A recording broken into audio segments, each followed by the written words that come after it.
تو اب یہودی اس پہ جلا کرتے تھے کہ روحانی پیشوا تو ہم ہیں اور اقتدار تو ہمارے پاس رہا ہے. آج بھی تو اسرائیل، گریٹ اسرائیل کی محنت اس لیے ہو رہی ہے نا کہ یہ تو ہمارا تھا بیت المقدس، مسلمانوں کے پاس کہاں سے آ گیا یہ؟ اور ہماری تو اتنی بڑی بڑی خلافتیں تھی. آج بھی یہودی نقشے بناتے ہیں اتنے بڑے بڑے کہ ہم اتنے بڑے، یعنی گریٹ اسرائیل جسے کہتے ہیں وہ. تو اللہ نے قرآن میں جگہ جگہ ان کو بتایا ہے کہ تم پہ اللہ نے جتنی نوازشات کی ہیں، جتنا تمہیں نوازا گیا ہے، اتنا دنیا کی کسی قوم کو نہیں نوازا گیا، مگر تم اس کے اہل نہیں تھے. یہ عمل نے بتایا اور تم خود اس پہ گواہ. لہذا اب اگر بنی اسرائیل سے خلافت اور نبوت لے کے بنی اسماعیل کے حوالے کی جا رہی ہے تو تمہیں اس میں جیلسی کی ضرورت نہیں ہے. حسد مت کرو، بلکہ ایمان لے کر آؤ اس پیغمبر پر تاکہ تمہارے گناہوں کی تلافی ہو جائے. تو چونکہ دنیا بھی دیکھتی تھی بنی اسرائیل کی طرف کہ یہ کیوں نبی پر ایمان نہیں لے کر آ رہے، یہ تو ہم سے زیادہ پڑھے لکھے لوگ ہیں. مشرکین یہ کہا کرتے تھے کہ یہ تو ہم سے زیادہ پڑھے لکھے لوگ ہیں، یہ تو پیغمبروں پر ایمان رکھنے والے لوگ ہیں، یہ کیوں نہیں ایمان لے کر آ رہے. تو یہودیوں کا نبی صلی اللہ علیہ وسلم پہ ایمان نہ لانا یہ دوسری قوموں کے لیے بھی رکاوٹ بن رہا تھا. تو اللہ نے اس لیے الگ سے ہی بنی اسرائیل کو خطاب کیا کہ تم کیوں ایمان نہیں لے کر آتے، جبکہ تمہاری کتابوں میں بھی اس نبی صلی اللہ علیہ وسلم کا نبی کا تذکرہ ملتا ہے. اور یہ یہودی جو یہاں کے آباد ہوئے تھے نا، یہودیوں کا اصل وطن تو شام تھا. مدینہ میں قافلہ گزر رہا تھا تو انہوں نے کھجور کے درخت دیکھے تو وہ قافلہ وہیں اسی نیت سے ٹھہر گیا تھا کہ ہمیں جو آخری نبی کی علامتیں ملتی ہیں، اس کی علامتوں کی جو سرزمین ہے نا، یہاں وہ علامتیں ہمیں نظر آتا ہے کہ آخری نبی یہاں ظاہر ہوں گے. تو بہت سے لوگ یہودیوں کے وہاں کے اسی نیت سے آباد ہو گئے تھے کہ ہم جب نبی ہجرت کر کے ادھر آئیں گے تو ہم ان پر ایمان لے کر آئیں گے. لیکن جب نبی صلی اللہ علیہ وسلم نے ہجرت کی تو ان کو حسد کی آگ نے پکڑ لیا کہ ہم کیوں ایک عربی کو کیوں مانے ہم، اور ہم تو پڑھے لکھے لوگ ہیں، امی کی ہم اقتدا کیوں کریں. جب موسیٰ نے اپنی قوم سے کہا ان اللہ یأمرکم ان تذبحوا بقرہ، کہ اللہ تمہیں حکم دیتا ہے تم گائے ذبح کرو. یہ واقعہ بڑا دلچسپ ہے. ہوا یہ تھا، پورا واقعہ یوں ہے کہ بنی اسرائیل میں ایک شخص نے کسی کے ہاں نکاح کا پیغام بھیجا تو لڑکی کے ابا نے انکار کر دیا. اس نے جناب اس کے والد کو قتل کر دیا. تو اللہ تعالیٰ نے کیا کیا، حکم دیا موسیٰ علیہ السلام کو ایک معجزے کے طور پر کہ میں ایک معجزہ بھی ظاہر کرنا چاہتا ہوں اور لوگوں کو یہ بھی پتا چل جائے کہ میں مردوں کو زندہ کیسے کروں گا، یہ بھی پتا چل جائے. تو بنی اسرائیل کو حکم دیا کہ گائے ذبح کرو.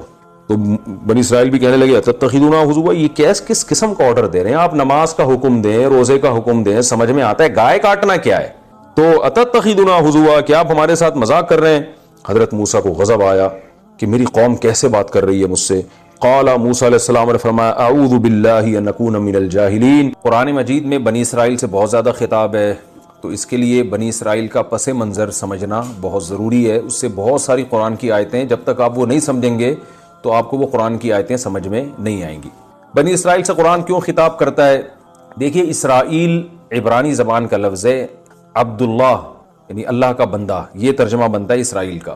اللہ تعالیٰ نے حضرت ابراہیم علیہ السلام جن کا تقریباً 3500 سال پہلے آج سے جن کا زمانہ ہے رسول اللہ صلی اللہ علیہ وسلم میں، اور حضرت ابراہیم علیہ السلام کے زمانے میں جو مورخین ہیں وہ کہتے ہیں تقریباً 2000 سال کا فرق ہے. تو رسول اللہ صلی اللہ علیہ وسلم کی بعثت سے 2000 سال پہلے شام کی سرزمین میں، شام میں یہ خوب ذہن میں رکھیے کہ شام میں آج کا شام صرف نہیں ہے بلکہ فلسطین بھی شام میں داخل تھا، اور بھی بہت سارے ایریاز جو اب شام سے چھین لیے گئے ہیں وہ سارے شام میں داخل تھے. اس کی مثال ایسے ہے جیسے ہندوستان میں جب نبی صلی اللہ علیہ وسلم کے دور میں ہند کا یا ہندوستان کا ذکر کیا جاتا تھا تو اس میں پاکستان، بنگلہ دیش، برما، یہ سارے کنٹریز، سری لنکا، یہ سب اس میں داخل ہوتے تھے. تو حدیث میں شام کے متعلق جو باتیں آئی ہیں تو اس دور کا شام ہے.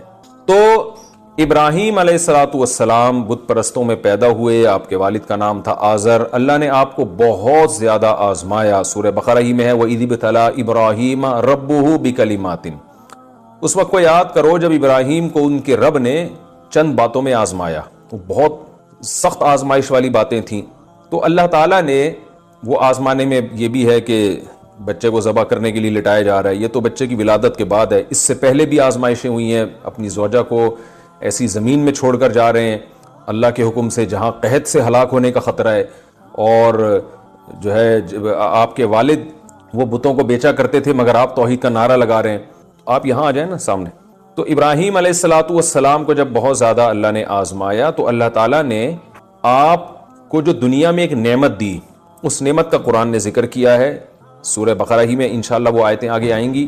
قال انی جاعلک للناس اماما، اے ابراہیم میں آپ کو لوگوں کے لیے امام بنا رہا ہوں، اور امام بنانے کی صورت کیا ہوگی؟ آپ کی اولاد میں نبوت جاری ہوگی، آپ کو اولاد بھی ملے گی اور اس میں پیغمبر بھی آئیں گے۔ تو ابراہیم علیہ السلام کو جب اللہ نے نعمتیں دیں تو 2 بیٹے دیے اس میں، ایک کا نام تھا اسحاق اور ایک کا نام تھا اسماعیل۔ یاد رکھیں یہ لیکچر آپ نے بہت غور سے سننا ہے، اس کو ذہن میں بٹھانا ہے، کیونکہ پیغمبروں کا سلسلہ سارا اسی طرح آپ کے سمجھ میں آئے گا، اور بنی اسرائیل کا کیا تصور ہے اور گریٹ اسرائیل جو آج یہودی جس کی بات کریں، یہ ساری چیزیں آپ کی سمجھ میں اس پس منظر میں جب آپ قرآن کی تلاوت کریں گے نا تو یہ سمجھ میں آئے گا آپ کے۔ تو ابراہیم علیہ السلام کے 2 بیٹے تھے، ایک کا نام اسحاق اور ایک کا نام اسماعیل۔ اسحاق حضرت سارہ علیہ السلام کی اولاد میں اور اسماعیل حضرت ہاجرہ علیہ السلام کی اولاد میں۔ اسحاق علیہ السلام ابراہیم علیہ السلام کا جو اصل وطن تھا، فلسطین جسے آج کہا جاتا ہے، اس زمانے میں شام کی سرزمین کہا جاتا تھا، یہ ابراہیم علیہ السلام کا اصل وطن تھا۔ یہاں اسحاق علیہ السلام اور ان کی نسل چلی آگے، اور آپ حضرت ہاجرہ کو جو چھوڑ کر گئے وہاں جو جسے مکہ کہا جاتا ہے، بیت اللہ کہا جاتا ہے، وہاں اللہ کا گھر بنایا آپ نے، تو وہاں حضرت اسماعیل علیہ السلام تھے۔ ادھر اسحاق علیہ السلام کی اولاد میں یعقوب علیہ السلام پیدا ہوئے، جن کی بشارت اللہ ابراہیم علیہ السلام کو دے چکے تھے، وَمِن وَرَاءِ اسحاق یعقوب، کہ ابراہیم آپ کی اولاد میں اسحاق پیدا ہوں گے اور اسحاق کے بعد یعقوب، یعنی پوتے کی خوشخبری بھی اللہ نے پہلے ہی دے دی تھی، اور دونوں کو پیغمبر بنانے کا اللہ نے پہلے بتا دیا تھا۔ یعقوب علیہ السلام جو تھے ان کا لقب ہے اسرائیل۔ آگے یعقوب علیہ السلام کی بہت زیادہ نسل پیدا ہوئی، جن میں 11 بیٹے آپ کے قرآن نے تذکرہ کیا ہے، اور جن میں 2 ایک ماں سے تھے اور باقی 9 دوسری والدہ سے تھے۔ یعقوب علیہ السلام کے 11 بیٹوں میں ایک کا نام یوسف، جو حضرت یوسف علیہ السلام مشہور نبی، ایک کا نام بنیامین، اور باقی 2 دوسری زوجہ تھے، ان میں سے ایک کا نام یہودا تھا۔ تو اب یعقوب علیہ السلام کے ان بیٹوں کی اولادیں آگے چلی ہیں۔ یہ کیسے ہوئی ہیں؟ فلسطین، یہ جو ارض شام ہے، یہاں پر قبلہ تھا، بیت المقدس تھا، تو یہاں ابراہیم علیہ السلام کے جو یعقوب علیہ السلام کے جو بیٹے تھے نا یوسف علیہ السلام، تو بھائیوں نے جیلسی میں یوسف علیہ السلام کو کنویں میں ڈال دیا، جو سورہ یوسف میں انشاءاللہ ہم پڑھیں گے۔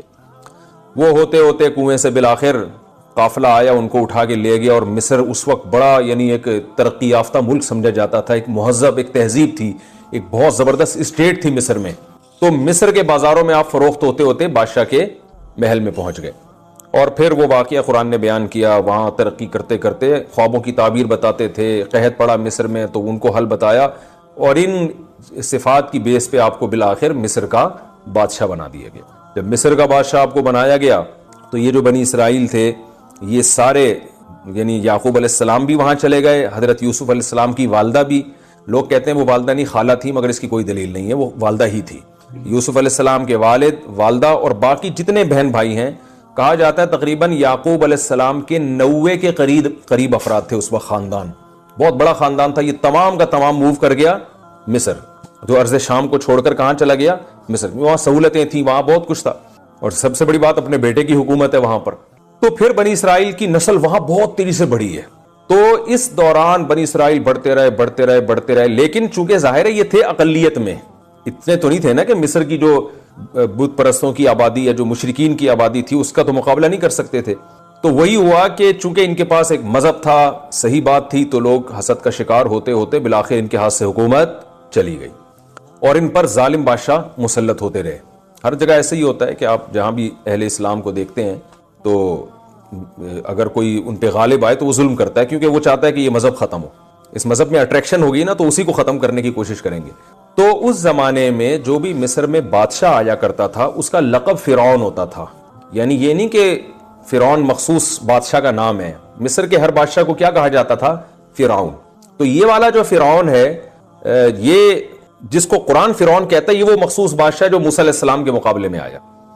تو خیر بنی اسرائیل پہ پھر ظلم ہوتے رہے، اور یہ جو اس وقت کی سیکولر حکومتیں کہہ سکتے ہیں آپ، سیکولر تو نہیں بلکہ جو اپنی عبادت کرواتی تھیں، ان حکومتوں نے کو یہ ڈر تھا کہ بنی اسرائیل ہی ہیں جو ہمارے مقابلے میں آ کے کھڑے ہو سکیں، کیونکہ ایسا نظریہ ہے، ایک دعوت ہے جو ہمیں غلط قرار دے سکتے ہیں۔ تو ان پہ انہوں نے ظلم ستم شروع کر دیے، یہاں تک کہ فرعون کو خواب آیا کہ بنی اسرائیل میں ایک بچہ پیدا ہو رہا ہے جو میری حکومت کا خاتمہ کر رہا ہے۔ تو یہ جو فرعون جس کا قرآن میں ذکر ہے، اس فرعون نے کیا کیا؟ پھر بنی اسرائیل پہ ظلم کرنا شروع کر دیے۔ قرآن نے جگہ جگہ بیان کیا، یہاں بھی آئے گا کہ بیٹوں کو قتل کر دیا کرتا تھا اور عورتوں کو غلام اور باندیاں بنا لیا کرتا تھا، نسل ختم کرنا شروع کی۔ اسی میں اللہ تعالیٰ نے موسیٰ علیہ السلام کو پیدا کیا، جس کا ہم واقعہ پڑھیں گے انشاءاللہ آگے۔ بڑا دلچسپ واقعہ ہے کہ موسیٰ کی ماں کے دل میں ہم نے ڈالا کہ بچے کو صندوق کے حوالے کر دیں، اور وہ صندوق دریا کی موجوں کے حوالے ہوا، اور بالآخر فرعون ہی کے دربار میں اللہ نے حضرت موسیٰ کو پال کے دکھایا۔ تو موسیٰ علیہ السلام کے ذریعے پھر فرعون کو اللہ نے تباہ و برباد کیا۔ بنی اسرائیل میں اتنی سکت نہیں تھی کہ فرعون سے لڑ سکتے تھے وہ، کیونکہ غلام تھے، مینورٹی میں تھے، اور تھے بھی محکوم۔ غلام سے مراد محکوم قوم تھے۔ تو اللہ نے اپنی قدرت سے فرعون کو دریا میں غرق کر دیا۔ اب جب دریا میں غرق کیا، بنی اسرائیل نے حضرت موسیٰ کو بہت ستایا، اور وہ ان احسانات کو نہیں مانا انہوں نے تہ دل سے۔ کچھ لوگ تو تھے لیکن میجورٹی ایسے ہی تھی۔ تو پھر تورات ملی ان کو، اللہ کے حکام پر عمل کرنے کا حکم دیا۔ پھر موسیٰ علیہ السلام نے ان کو حکم دیا کہ اب جو تمہارا اصل وطن ہے نا شام، جہاں یعقوب علیہ السلام تھے، وہاں پر، یعنی موسیٰ علیہ السلام بھی حضرت یعقوب علیہ السلام کی اولادی میں ہے، کہ اب جو ہمارا اصل وطن ہے، اللہ کا حکم ہے، ہم وہاں قوم عمالقہ نے قبضہ کر لیا تھا، تو اب ہمیں حکم ہے کہ ہم جہاد کر کے اس قوم کو شکست دیں۔ بھائی اب یہ تو نہیں کہ سارے کام اللہ خود ہی کرے گا، فرعون کو تو اللہ نے تباہ کر دیا جو بڑا دشمن تھا، جو تمہارے بس میں نہیں تھا، اب تمہیں بھی کچھ کرنا پڑے گا، تو اب جاؤ لڑو، ادخلوا الارض المقدسۃ التی کتب اللہ لکم، اس ارض مقدس میں داخل ہو جاؤ جو اللہ نے تمہاری قسمت میں لکھ دیا، یعنی پہلے بتا دیا کہ فتح ہوگی۔ یہاں بنی اسرائیل نے ڈنڈی ماری، اور بنی اسرائیل جو ہے وہ اتنی اللہ کی معجزے دیکھنے کے بعد بھی کہنے لگے۔ تو بنی اسرائیل کو جب موسیٰ علیہ السلام نے حکم دیا کہ اس سرزمین میں داخل ہو جاؤ جو اللہ نے تمہارے لیے تمہاری قسمت میں لکھ دی ہے، تو وہ آئیں بائیں شائیں کرنے لگے، وہ تو بڑے طاقتور لوگ ہیں، ہم نہیں جا سکتے ایسے۔ تو بہت موسیٰ علیہ السلام کو غضب آیا، اور موسیٰ علیہ السلام نے اللہ سے کہا کہ اللہ اب میری اس قوم سے علیحدگی کروا دے۔ سب کچھ ہو گیا، پھر بھی اتنے معجزے دیکھ لیے، خود ٹس سے مس ہونے کے لیے تیار نہیں ہے۔ تو اللہ تعالیٰ نے فرمایا فَإِنَّهَا مُحَرَّمَةٌ عَلَيْهِمْ 40 سنہ، 40 سال تک اسی وادی میدان میں یہ گھومتے رہیں گے، انہیں شہر نصیب نہیں ہوگا، جس کو وادی تیہ کہا جاتا ہے۔ تیہ کہتے ہیں حیرانگی کو، تو یعنی حیرانگی والا میدان۔ تو حضرت موسیٰ اور ہارون علیہ السلام بھی اسی میدان میں ان کے ساتھ رہے، پھر وہیں من و سلوہ کے واقعات آئیں گے، اترتے رہے۔ پھر بھی اللہ نے ان کو بہت ایسا نہیں رکھا جیسے جیل میں قیدیوں کو رکھا جاتا ہے، بلکہ 40 سال اسی میدان میں کھانا پینا بھی ملتا رہا، بادل بھی سایہ کرتا رہا ان کے اوپر۔ تو لیکن بہرحال یہ ہوا یہ کہ ان لوگوں نے نافرمانی کی، تو اللہ نے 40 سال سزا دی ان کو، اور 40 سال میدان میں گھومتے رہے۔ اور موسیٰ علیہ السلام اور حضرت ہارون علیہ السلام کی اسی دوران ان کی وفات ہو گئی۔ پھر اس کے بعد اللہ نے نئے نبی بھیجے، تو نئے نبی کی قیادت میں پھر انہوں نے جہاد کیا، اور اللہ تعالیٰ نے اس میں ان کو فتح عطا فرمائی۔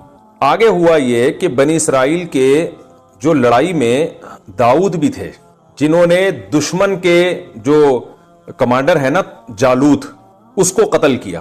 بنی اسرائیل نے کمانڈ میں لڑائی لڑی، بنی اسرائیل کے کمانڈر کا نام تھا طالوت، اور جو دشمن تھا اس کے کمانڈر کا نام تھا جالوت۔ یہ واقعہ چونکہ قرآن میں تفصیل سے آئے گا، لہذا میں ابھی صرف پس منظر بیان کر رہا ہوں نا، تو ڈیٹیل ہم وہی پڑھیں گے جہاں یہ واقعہ آئے گا۔ تو بنی اسرائیل میں ایک داؤد بھی تھے، حضرت داؤد، جو ظاہر ہے یعقوب علیہ السلام کی اولاد میں تھے۔ تو حضرت داؤد علیہ السلام نے اس وقت ان کو نبوت نہیں ملی تھی، بڑی بہادری سے لڑے وہ، اور وہ جنگ بہت مشکل تھی، تو بہت سے لوگ اس میں فرار ہو گئے تھے، میدان چھوڑ کے بھاگ گئے تھے۔ تو چند لوگ تھے جو ڈٹے رہے، ان میں داؤد علیہ السلام بھی تھے، اور انہوں نے بہت زیادہ بہادری کی، اور دشمن کے جو کمانڈر تھا نا بہت سخت جان جالوت، اس کو قتل کیا۔ تو اللہ فرماتے ہیں اللہ نے اس بیس پر داؤد علیہ السلام کو جنگ کا کمانڈر بھی بنا دیا، علم بھی دیا، اور نبوت بھی دی، اور حکمت بھی دی۔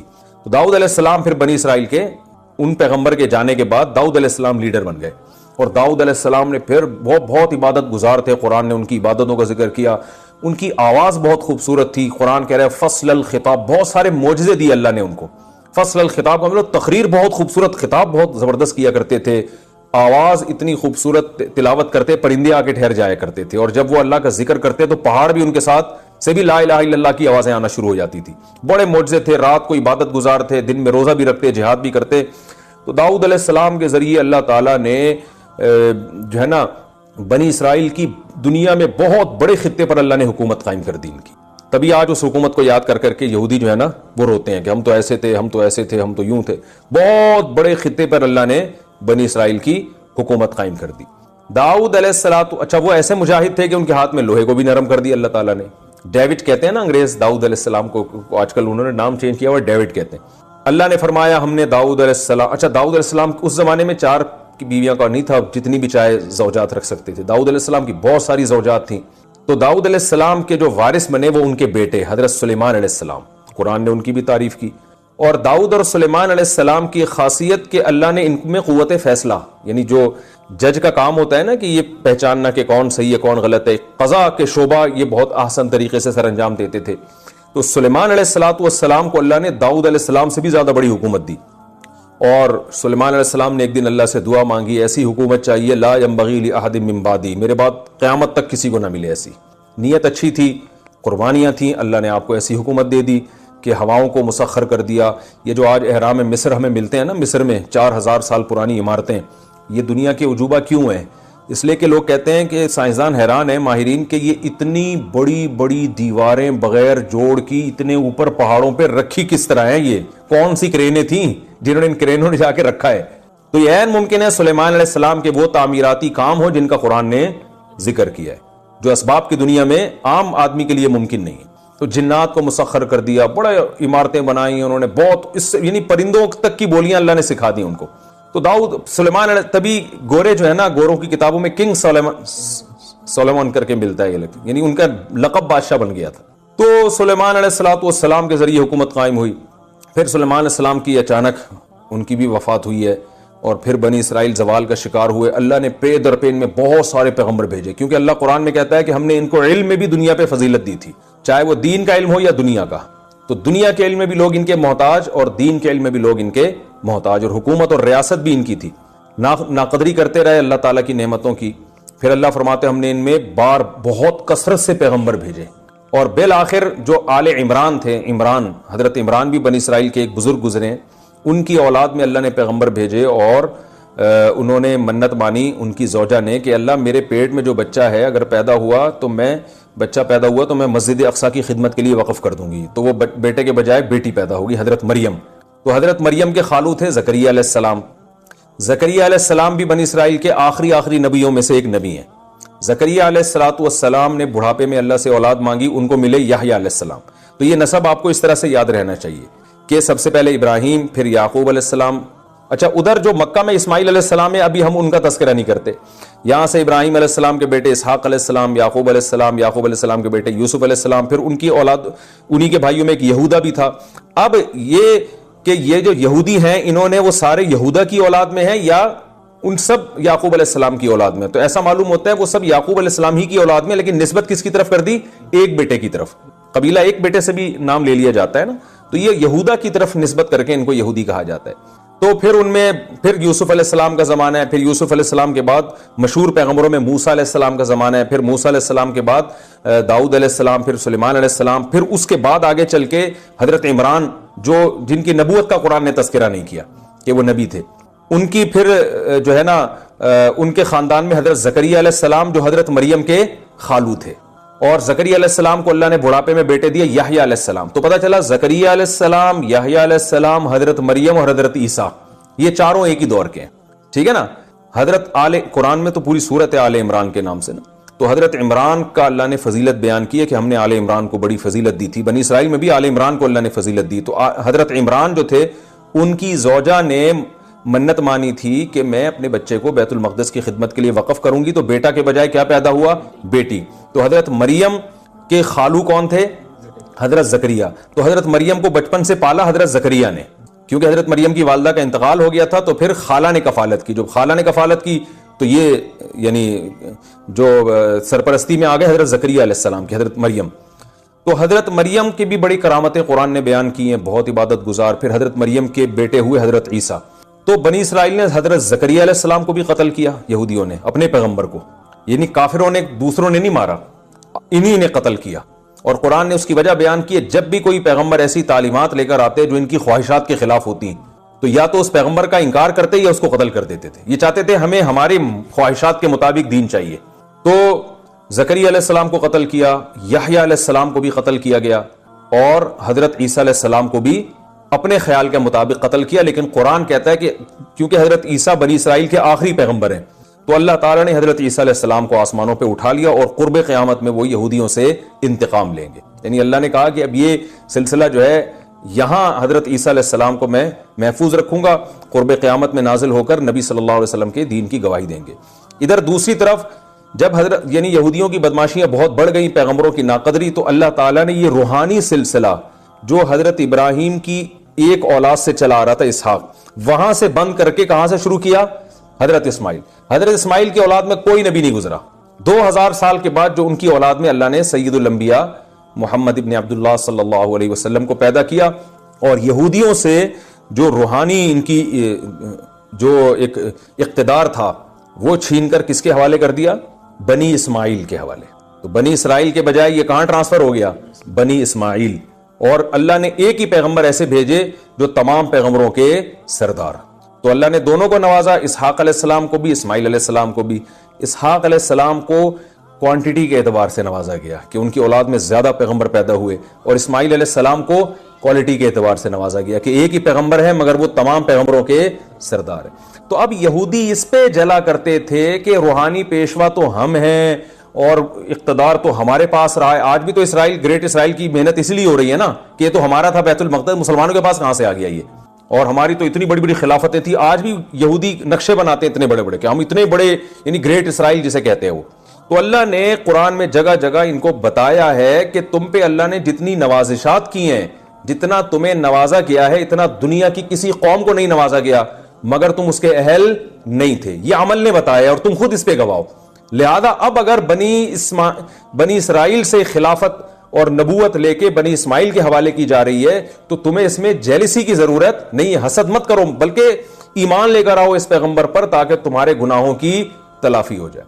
تو چونکہ دنیا بھی دیکھتی تھی بنی اسرائیل کی طرف کہ یہ کیوں نبی پر ایمان نہیں لے کر آ رہے، یہ تو ہم سے زیادہ پڑھے لکھے لوگ ہیں۔ مشرکین یہ کہا کرتے تھے کہ یہ تو ہم سے زیادہ پڑھے لکھے لوگ ہیں، یہ تو پیغمبروں پر ایمان رکھنے والے لوگ ہیں، یہ کیوں نہیں ایمان لے کر آ رہے؟ تو یہودیوں کا نبی صلی اللہ علیہ وسلم پہ ایمان نہ لانا یہ دوسری قوموں کے لیے بھی رکاوٹ بن رہا تھا۔ تو اللہ نے اس لیے الگ سے ہی بنی اسرائیل کو خطاب کیا کہ تم کیوں ایمان نہیں لے کر آتے، جبکہ تمہاری کتابوں میں بھی اس نبی صلی اللہ علیہ وسلم کا نبی کا تذکرہ ملتا ہے۔ اور یہ یہودی جو یہاں کے آباد ہوئے تھے نا، یہودیوں کا اصل وطن تو شام تھا۔ مدینہ میں قافلہ گزر رہا تھا تو انہوں نے کھجور کے درخت دیکھے، تو وہ قافلہ وہیں اسی نیت سے ٹھہر گیا تھا کہ ہمیں جو آخری نبی کی علامتیں ملتی ہیں، اس کی علامتوں کی جو سرزمین ہے نا، یہاں وہ علامتیں ہمیں نظر آتا ہے کہ آخری نبی یہاں ظاہر ہوں گے۔ تو بہت سے لوگ یہودیوں کے وہاں کے اسی نیت سے آباد ہو گئے تھے کہ ہم جب نبی ہجرت کر کے ادھر آئیں گے تو ہم ان پر ایمان لے کر آئیں گے۔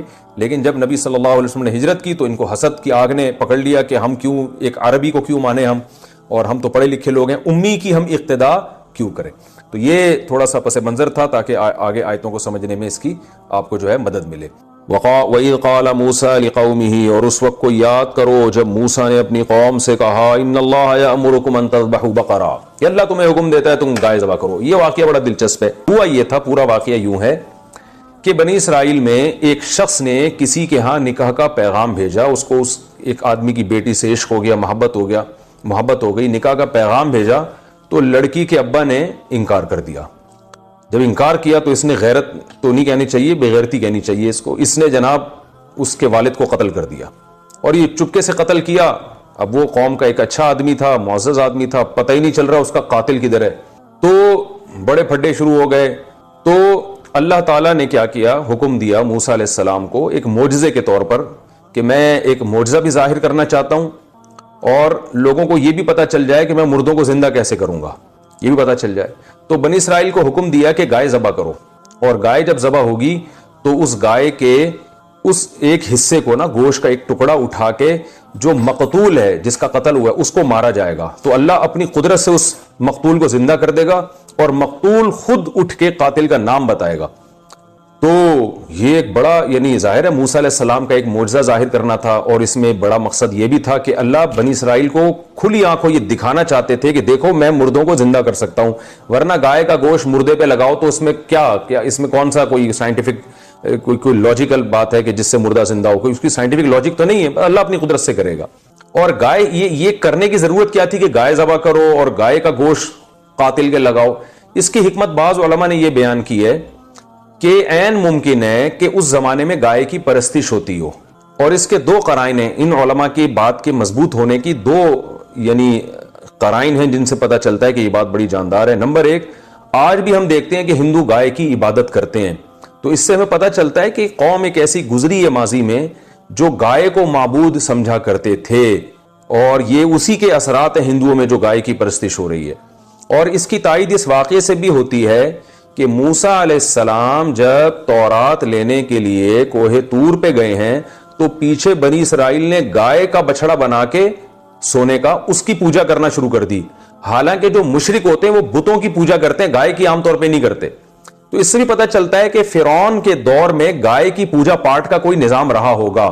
تو اللہ تعالیٰ کا عین ممکن ہے کہ یہ حکمت ہو اس میں کہ یہ چونکہ ایسی قوم میں رہے ہیں جہاں گائے کو مقدس سمجھا جاتا ہے, تو ان کے دل میں توحید کو راسخ کرنے کے لیے ان سے گائے ذبح کروائی جائے. کیونکہ عملی طور پر تو یہ ایک خدا کے قائل ہو گئے ہیں کہ ایک اللہ ہے, ہم اللہ کے سوا کسی کو نہیں مانتے. لیکن آپ خود سوچیں نا, جب جیسے کوئی ہندو ہمیشہ گائے کی عبادت کرتا رہا ہو, اب اگر وہ اسلام قبول بھی کرے گا تو اس کے لاشعور میں گائے کا کچھ نہ کچھ تقدس بیٹھ جائے گا.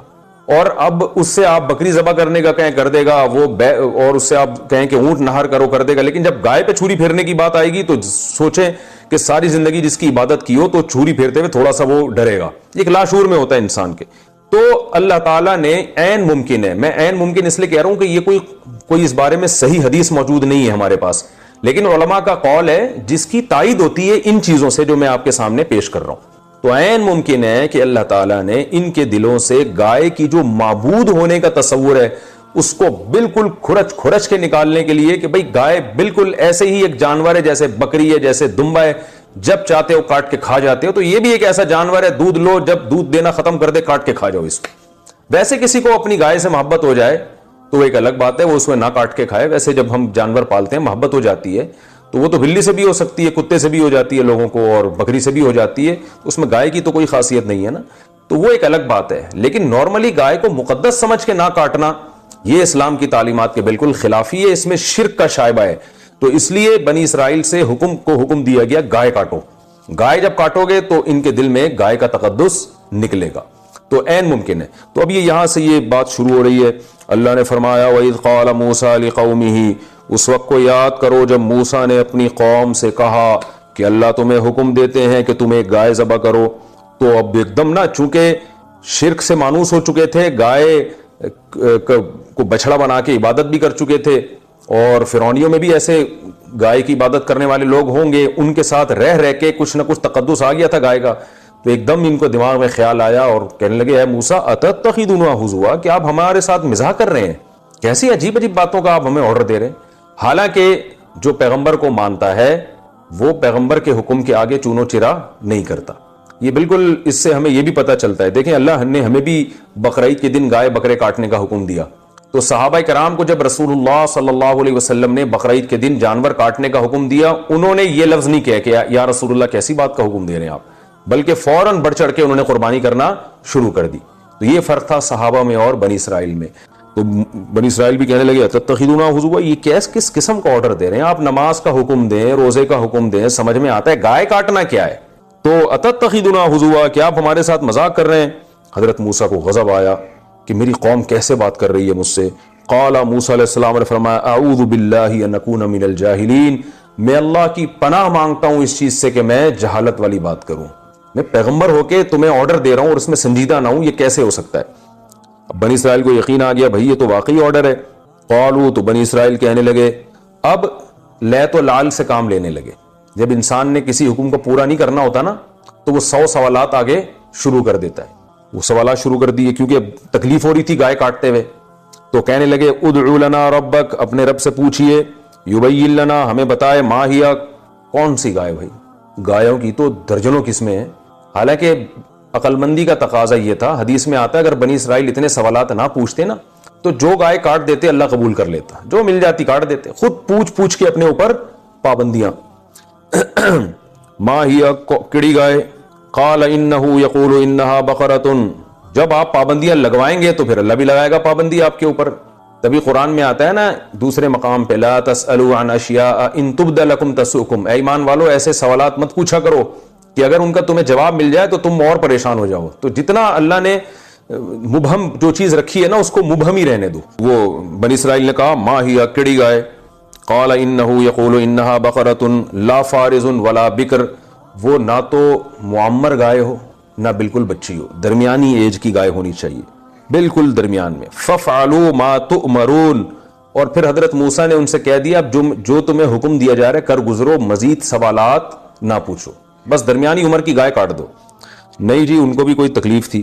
قالوا ادع لنا ربک, اللہ سے پوچھئے, یبین لنا, ہمیں بتائے وہ, ما لونھا, کلر کیسا ہونا چاہیے. گائے تو کالی بھی ہوتی ہے, سفید بھی ہوتی ہے, لال بھی ہوتی ہے, کلر ذرا ڈیفائن ہو جائے تو ذرا ہمیں ذرا تسلی ہو جائے گی. قال انہ, حضرت موسیٰ نے فرمایا, دیکھیں اللہ یہ بھی کہہ سکتے تھے جو چاہے کلر, لیکن اللہ نے بھی ان کو سزا دی کہ جب پوچھ رہے ہو تو پھر یہ والا کلر ہونا چاہیے. انہو یقول انہا, بے شک اللہ تعالیٰ فرماتے ہیں کہ وہ ایسی گائے ہو, بقرۃ صفرا, زرد رنگ کی گائے ہو, فاقع لونھا, چمکتا ہوا زرد رنگ, تسر الناظرین, دیکھنے والوں کو خوش کر دے. اب لاؤ ایسی گائے. لیکن ابھی بھی ان کو تسلی نہیں ہوئی تھی, تو کہنے لگے ادع لنا ربک یبین لنا ما ہی, اللہ سے پوچھیں کیڑی گائے. ابھی بھی سمجھ میں نہیں آ رہی, زرد رنگ کی تو بہت ساری گائے ہوتی ہیں. ان البقرہ تشابہ علینا, گائے کے معاملے میں ہم ابھی بھی کنفیوز ہیں, گائے ہم پر مشتبہ ہو گئی ہے. لیکن ایک جملہ ان کی زبان سے اس دفعہ اچھا نکل گیا کہ وَإِنَّا إِن شَاءَ اللَّهُ, اگر اللہ نے چاہا, یعنی انشاءاللہ لَمُهْتَدُونَ, اللہ نے چاہا تو اب ہمیں پتہ چل جائے گا. حدیث میں آتا ہے یہ انشاءاللہ کہنے کی برکت تھی کہ اگلے سوال کے جواب ملنے پر انہوں نے گائے ذبح کر دی. اگر انشاءاللہ نہ کہتے نا تو ان پر اللہ کا عذاب آتا, کیونکہ اگلے سوال کا جواب بھی ان کو ملتا, اس کے بعد بھی یہ نہ کرتے, پھر وہ اور سوال پوچھتے تو اللہ کا عذاب آ جاتا کہ تم نے کرنا نہیں ہے, حجت بازی کرنی ہے بس تم نے. تو اس لیے انہوں نے اس دفعہ کہہ دیا انشاءاللہ. انہوں ڈر رہے تھے نا حضرت موسیٰ علیہ السلام کو تھپڑ نہ لگا دیں, جیسے وہ قبطی کو تھپڑ مارا تھا, وہ مر گیا تھا, تو جو پوچھنے گیا ہوگا قوم کی طرف سے حضرت موسیٰ علیہ السلام سے, اس کو بھی تو ڈر لگ رہا ہوگا کہ اب تیسرے سوال پہ کہیں حضرت موسیٰ کا چانٹا نہ آ جائے. تو اس لیے اس نے کہا اے موسیٰ آپ بس اب ایک بات رہ گئی ہے, وہ بتا دیں, اور انشاءاللہ اب ہمیں پتہ چل جائے گا کون سی گائے. یعنی اللہ نے چاہا تو مزید سوال پوچھنے کی نوبت نہیں آئے گی. قال انہو, حضرت موسیٰ نے فرمایا کہ اللہ تعالیٰ فرماتے ہیں انہا بقرۃ لا ذلول, ایسی گائے نہیں جو مسخر ہو, یعنی ہل چلاتی ہو, تسیر الارض, جو زمین میں ہل جوتتی ہو, کیونکہ وہ اس گائے کا تو بڑا غرق ہو چکا ہوتا ہے نا, جو بیچاری گائے دیکھیں نا جو ہلوں میں ہوتی ہیں, ایسی ہڈیوں کا انچر پنچر ڈھیلا ہو چکا ہوتا ہے ان کا. ولا تسقی الحرث, اور نہ وہ کھیتیوں کو پانی پلاتی ہو, کیونکہ اس پہ لاد کے ڈول جب رکھے جاتے تھے, ویٹ لفٹنگ کا کام اس سے لیا جاتا تھا, تو وہ بھی ظاہر ہے اس کا بھی انچر پنچر ڈھیلا ہو جاتا تھا. تو ایسی گائے نہیں ہونی چاہیے, گھر کی پلی ہوئی, جیسے ہم قربانی میں گائے لینے جاتے ہیں نا, لوگ بتاتے ہیں بھائی گھر کا پلا ہوا جانور ہے, بالکل بڑے ناز و نخرے سے اس کو کھلایا پلایا گیا, کام معاملی لیا گیا اس سے. تو اس ٹائپ کی گائے.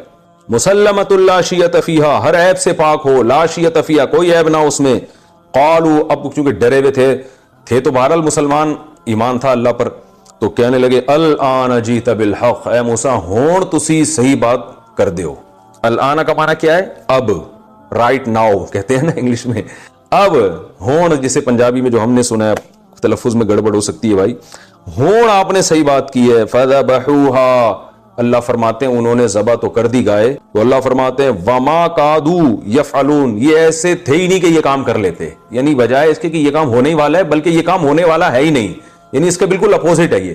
تو اللہ فرماتے ہیں یہ قریب تھا کہ یہ نہیں کرتے یہ کام, یعنی اس بات کے انتہا تک پہنچ گئے تھے کہ اب انہوں نے اگلا سوال پوچھ کے سوالات کا دروازہ ہی بند کر دینا ہے اور عذاب آ جاتا, لیکن بس کر لیا انہوں نے, اللہ کی رحمت ہوگی.